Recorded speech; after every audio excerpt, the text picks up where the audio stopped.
Super league കേരളയുടെ ആദ്യ സീസണിന് September 7 തുടക്കമാവും. കൊച്ചി ജവഹർലാൽ നെഹ്റു സ്റ്റേഡിയത്തിൽ നടക്കുന്ന ഉദ്ഘാടന മത്സരത്തിൽ കൊച്ചി ഫോഴ്സ് FC-യും മലപ്പുറം FC-യും ഏറ്റുമുട്ടും. വൈകിട്ട് 8-നാണ് മത്സരം തുടങ്ങുക. ഉദ്ഘാടന ചടങ്ങുകൾ വൈകിട്ട് 6-ന് ആരംഭിക്കും.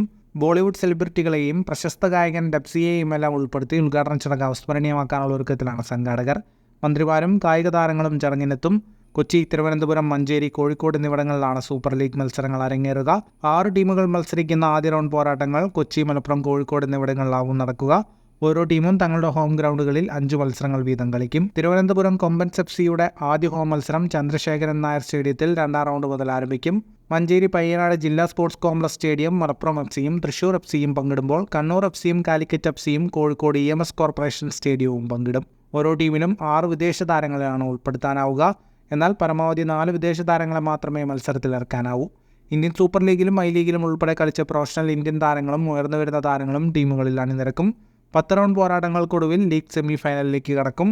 ആദ്യ സെമി കോഴിക്കോടും 2-ാം സെമി മലപ്പുറത്തുമാവും നടക്കുക. കൊച്ചിയിലാവും ഫൈനൽ അരങ്ങേറുക. മത്സരങ്ങൾ സ്റ്റാർ സ്പോർട്സ് സംപ്രേഷണം ചെയ്യും. ഫുട്ബോൾ ലോകത്തെ കൂടുതൽ വാർത്തകൾക്കായി ഈ ചാനൽ ഇപ്പോൾ തന്നെ സബ്സ്ക്രൈബ് ചെയ്യുക.